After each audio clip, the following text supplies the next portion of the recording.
Everyone আসসালামু আলাইকুম। কেমন আছেন সবাই? আশা করব সবাই আল্লাহর অশেষ রহমতে অনেক অনেক ভালো আছেন। স্বাধীন দেশে নতুন একটি ব্লগ শুরু করতে যাচ্ছি।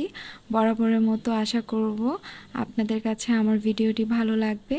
যেহেতু অনেক দিন পর ব্লগ নিয়ে চলে এসেছি, আমার অনেক ধরনের ভুল ত্রুটি হতে পারে। আমি চাইবো আপনারা সেগুলো ক্ষমা সুন্দর দৃষ্টিতে দেখবেন। আর যদি কোনো ধরনের আমার ভিডিও আপনাদের কাছে অপছন্দ লাগে বা কোনো কিছু শুধরানোর প্রয়োজন হয়, আমাকে অবশ্যই সেটা জানাতে পারেন কমেন্টে। তো আজকের ব্লগটা আসলে একটা ছুটির দিনের ব্লগ ছিল। যেহেতু অনেক দিন ব্লগ করি না, কোন দিনে সেটাই ভুলে গিয়েছি। অনেক বেশি সকালে নিজের পছন্দের একটা নাস্তা খেতে ইচ্ছে করছিল, তাই একটু কষ্ট করে হলেও নিজের জন্য একটু আলু ভাজি আর রুটি বানিয়ে ফেলছি, কারণ এটা আমার খুবই পছন্দের একটা নাস্তা। আজকে একটু দেরি করেই ঘুম থেকে উঠেছিলাম, উঠে দেন আমি নাস্তাগুলো রেডি করছি।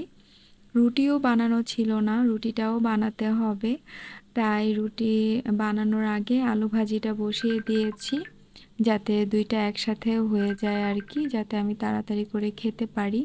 তো যাই হোক, রুটি বানানো শুরু করে দিলাম, যা হওয়ার হবে, যত কষ্টই লাগুক। রুটি কয়টা বানিয়েছিলাম মনে নেই, হয়ে যাবে, বেশি বানিয়েছিলাম। রুটি বানাতে বানাতে সবাইকে প্রতিদিনের মতো একটা কথা মনে করিয়ে দিই।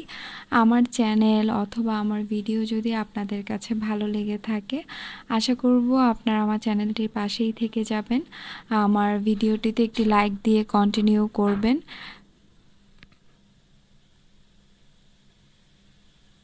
তো এই তো কথা বলতে বলতে রুটিও বানানো হয়ে গিয়েছে। এখন রুটিগুলো সেঁকে নিব।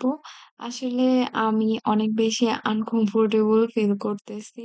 মনে হচ্ছে কত জনম ধরে জানি আমি ব্লগ দেই না, ভিডিও করি না। তাই কেমন জানি লাগছে ভয়েস ওভার দিতে। এই তো রুটি-টুটি বানানো শেষ। এখন মজা করে খাওয়ার পালা।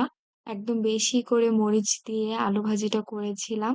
আ দেখতেই পাচ্ছেন খুবই লোভনীয় লাগছে। তো এখন আমার নাস্তা খাওয়া শেষ হয়ে ঘরের টুকটাক কাজ শেষ করে নিলাম। আজকে দুপুরে তেমন কোনো রান্নাবান্না করা লাগবে না। রান্না করাই ছিল। আর এদিক দিয়ে আমার একটা পার্সেল ছিল। আ পার্সেলটা আমি ওপেন করছি। আ পার্সেলে আমি একটা জুতা অর্ডার দিয়েছিলাম।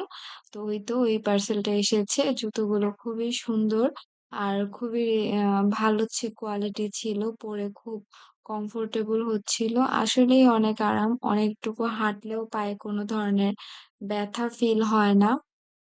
এই তো জুতাগুলো পরিয়ে দেখিয়ে দিলাম কেমন লাগছে পায়ে।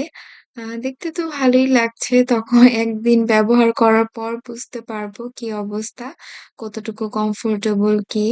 এর মধ্যে বিকেল বেলা আমরা একটু বাইরে গিয়েছিলাম। আ সেটা যে ছিল আমাদের স্বাধীনতার দিন বলতে পারেন।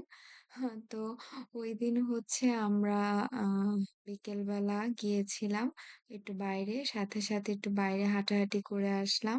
আর এদিক দিয়ে এসে দেখি বড় আপু আমাদের জন্য নাস্তা-টাস্তা বানিয়ে একদম রেডি করে ফেলেছে। তো আমার দেশে নতুন ব্লগ এইখানেই শেষ করছি। আশা করব আপনাদের কাছে ভালো লেগেছে। ভালো লেগে থাকলে আমার চ্যানেলটির পাশেই থেকে যাবেন। আমাকে এভাবেই সাপোর্ট করে যাবেন। ভালো থাকবেন সবাই। আমাদের জন্য দোয়া করবেন।